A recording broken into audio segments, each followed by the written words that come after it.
Good morning, guys. I am out on the mighty Sherman again for a quick ride in the morning. Like last week it was -3 and this morning it's 11, so it's a massive difference. I went down to my local trail that I did the back-to-back ride on the Sherman compared to the S18, and it's slop, so I won't be able to go there again. So I'm bound to stay on the road. Even the little path that I take that connect the two tar roads are just slop. It's just thick mud, because all the frozen ground is just, now it's nice and mushy, so I won't be able to go there. But what I want to do in this video, I just want to compare. Not compare, you can't really compare the Sherman to the S18, but for my type of riding and my trails that I do around my house, and if I do mountain bike trails and a little bit longer next to the canal, I just want to give just the thoughts that I've got about the Sherman and then also about the S18. For what this wheel is, it is awesome. You know, you can see so many people on the forums, on YouTube and whatever, praising the Sherman. It is a really good wheel. You know, there's almost, I've not really seen any problems. You know, if you discount, or you can live with the weight, and again, don't get me wrong, the weight is not a problem. It's just you need to be aware of it. It's not something that you're going to be lugging around upstairs and whatever. But I think so many people has covered all those type of things. Just the speed and the ride comfort. The pedals is just like it's just, you know, I've got skinny feet, so I don't have very wide feet, but the pedals is nice and long, and it's super comfortable. Just sort of getting on the wheel, you know, with your one foot on, because the whole side panel is nice and flat and it comes up quite high to your leg. Just stepping onto the wheel is easy. Now, if I compare that to an M10, you can't really compare it, but like an M10 is like a short wheel, so you need to sort of give it a little bit of a jump to actually get your other foot on, because it's also light. So as soon as you step down and you don't put enough pressure on your leg, then it wants to tilt over. It's the standard. It's the standard thing. But this thing is just really solid. It just feels really solid. I've just been cruising at about 25 miles an hour, and you know, the roads are wet. You know, the mud guard really works well. The trolley handle really works well. You know, some guys were saying that if you press the button, it doesn't pop out. I think it just needs to wear in a bit. This one is a fairly new wheel, and the trolley handle pops out fine. So press it, pops out, lift up, and then you can walk it. And it's nice to have the trolley handle in the middle, so it's all center of weight. It's nice and distributed. Now, what I found with the back-to-back riding on that trail, hard pack, this is hard, rough terrain. It's not stones, but it's like frozen mud.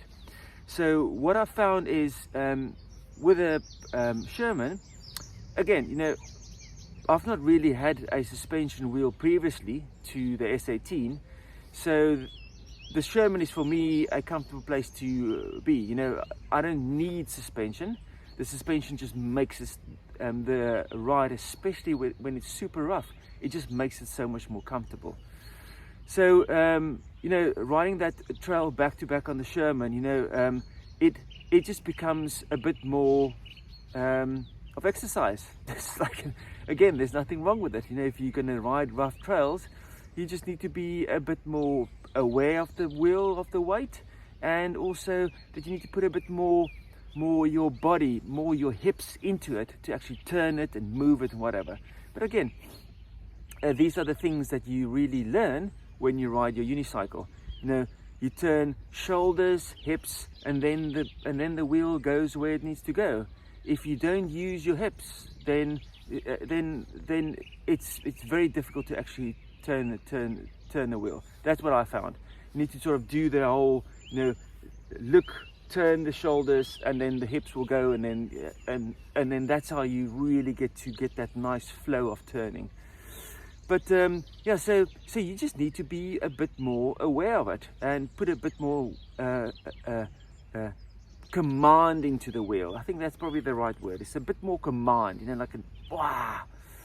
But again, not that much. You know, if you've been riding a lot, this thing is like it's like a, you know, I was thinking while I was riding here, it's almost a difference. You know, if the S18 didn't have the suspension, it's exactly the same as like a 3 Series BMW and a 5 Series. This is a 5 Series.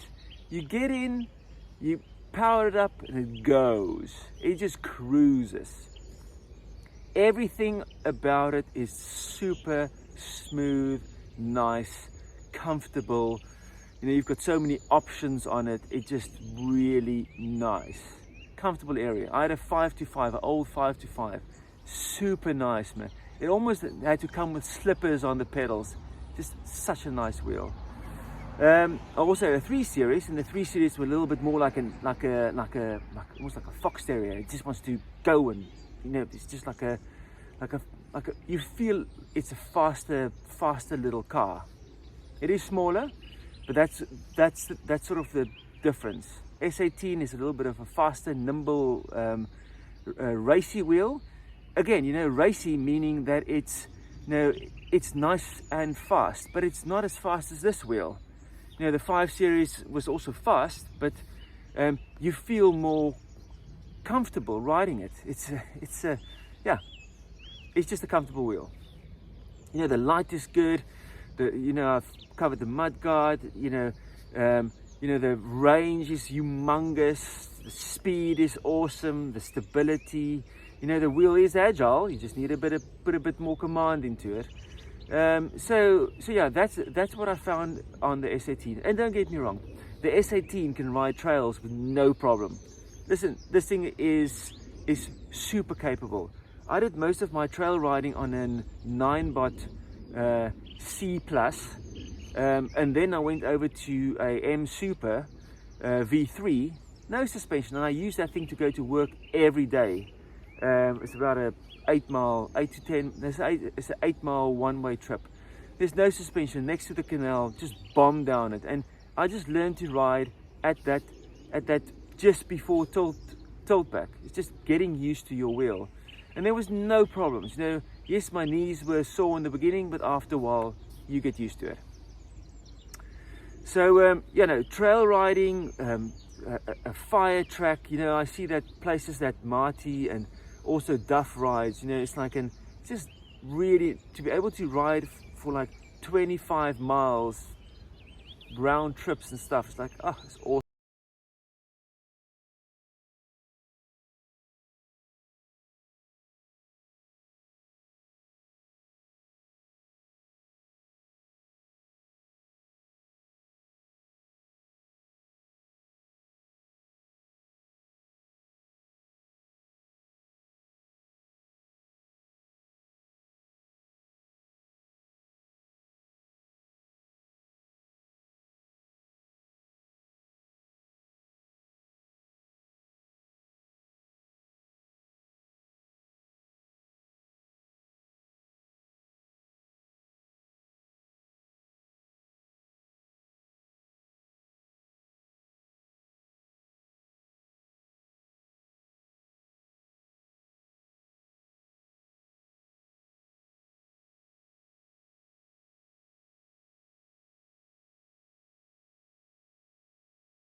So then, then you get the S18.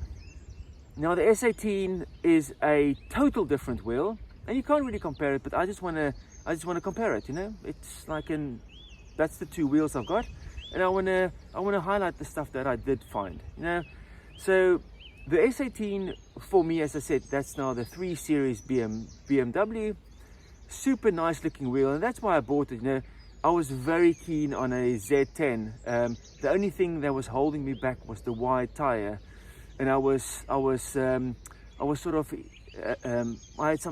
there was some feedback about the tire following grooves in the road and whatever, and there was just some not as great feedback. But man, the quality of the Z10 was just really nice, just nice. The app is nice. Everything about the whole company, really, Segway or Ninebot or Xiaomi or whatever you want to call them, it's just really a good product that you buy. And I still like the look of that wheel. It's almost like a Batmobile wheel. Now that's why I really wanted to go for the S18, because it's a nice looking wheel. Firstly, it's a really nice looking wheel, and then I also wanted to try a wheel with a suspension. It was the big craze. Might as well jump head in first and see how this stuff is. Yes, I had a few problems, but I think, as I said in my previous videos as well, everything has got problems. But yeah, this is where the S18 comes in. It's a nice, really good suspension wheel. It really works well.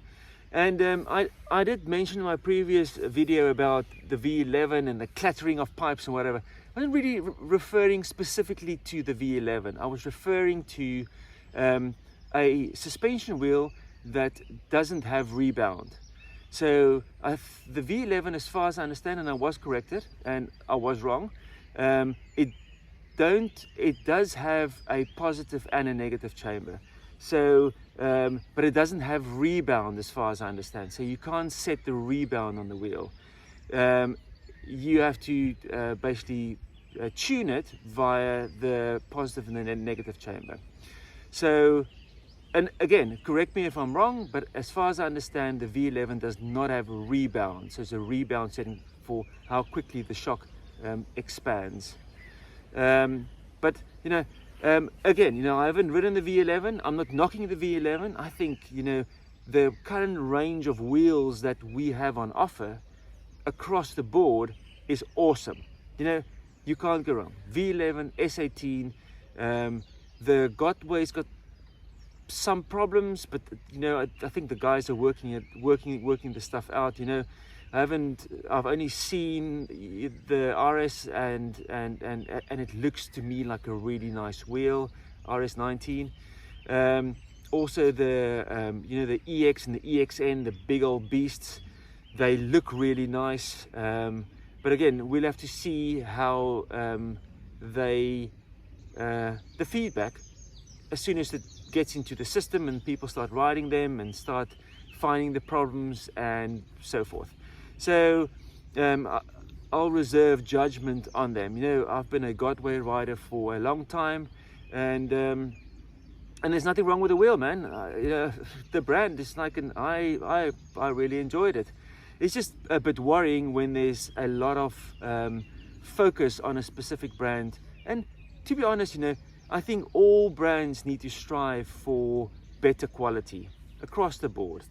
For me, the agility, the range is good. It could be a little bit better. If I can get another 10 miles out of the S18, it would be even better. I've got a route that I want to ride from Reading to Newbury and back in one go, and I can't do it on the S18, unfortunately. And I was hoping that will be the case, that I actually can do it. With this Sherman, I probably would be able to do that easily. Also, I would love to get a Sherman, but my wife said to me the gauntlet is set, so I need to get 1,000 subscribers before I even can look at another wheel. But I'm getting there. And again, thank you guys for subscribing and commenting on the videos. It's always great to get feedback, and other people that's more knowledgeable than you to give you feedback, and I learn from that as well. I really thrive on these things. I'm a techie. You know, I love these things. It's just brilliant. So yeah, the SAT, man, if you want a trail riding machine, and that's what I said in my previous video, that's for me the wheel to go with. But the S18, you know, from the end of last summer, I did some blue and red and a section of a black mountain bike trail on the S18. And man, the guys on electric mountain bikes and like serious like 7 to 10 grand mountain bikes were just like, and they could not believe how I kept up and also be able to push them to go faster on those trails. And the S18 just eats it all up, you know. It's just awesome. I also had some feedback from another subscriber, but the rebound on the S18, I think there was a bit of a confusion, but I was saying if you turn it into the shock, so it's anti-clockwise, that goes to the faster rebound, and clockwise is on the that's the slower rebound. So just to clear that up, so I'm riding between 8 and 10 clicks from the fast. So I turn it all the way to fast, and then I turn it 10 clicks clockwise. Hope I've got it right. Clockwise to slow, 8 to 10 clicks. Nice. To be able to have this large range of really great wheels, and you know, it's perfect. And just a last note about range as well. You know, range gets very much affected on weight, so the weight of the rider, and also the speed that you travel at. Yes, the terrain also affects it, so if it's very hilly and whatever. But the thing is, what I've seen from what I've been riding on and the mileage that I've been doing is, you know, if you keep at a nice 20 miles an hour speed, then you really get almost like the best range out of your wheel. So anything between 15 to 20 miles an hour, it's a nice comfortable speed to ride at, and it's also I think most of the wheels, that's a comfortable speed to be in. You've got a bit of buffer on the top end, and you also gain good range. As soon as you go faster, it drains faster. You know? The heavier the rider is, it also drains faster. You know, draining faster when you're going faster, that also affects it. So just keep that in mind. And you always want to, even with my M10-3, now you want to ride at that 15 to 18 miles per hour, 20 miles per hour. On this wheel, 25 miles per hour is so comfortable, so comfortable. And I see the guys on the open road as well, 30 miles an hour, awesome. It's just the UK roads is so bumpy that if you get into a wobble with this wheel, this Sherman is going to tell you who's boss. That's the only thing. But yeah, guys, this is now 20 minutes of talking. I hope you're still here, and I hope the feedback helps someone, and I hope to see you on the next ride. I need to get this wheel probably back to Ian. I've mailed him about it, so hopefully he'll get back to me and I can return the wheel, because the more I ride it, the more I like it and the more I want it. But I need to work on this channel so it can so it can pick up speed. Okay guys, thanks for joining me, and I will see you on the next ride. Ciao.